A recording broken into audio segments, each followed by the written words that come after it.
திருவண்ணாமலை மாவட்டம் கலசப்பாக்கம் அருகே கடன் தொல்லையால் 7 வயது மகனுடன் தாயாரும் கிணற்றில் குதித்து தற்கொலை செய்து கொண்டது தொடர்பாக போலீசார் விசாரித்து வருகின்றனர்.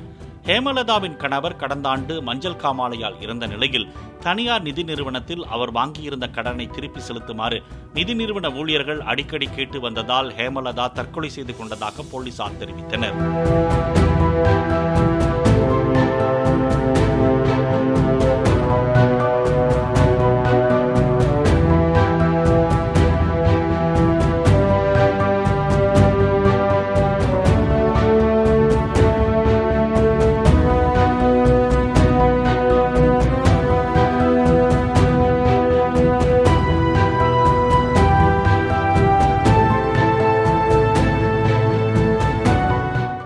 பிளே ஸ்டோர் மற்றும் ஆப் ஸ்டோரில் இருந்து பாலிமர் செயலியை QR கோடு மூலம் பதிவிறக்கம் செய்யுங்கள்.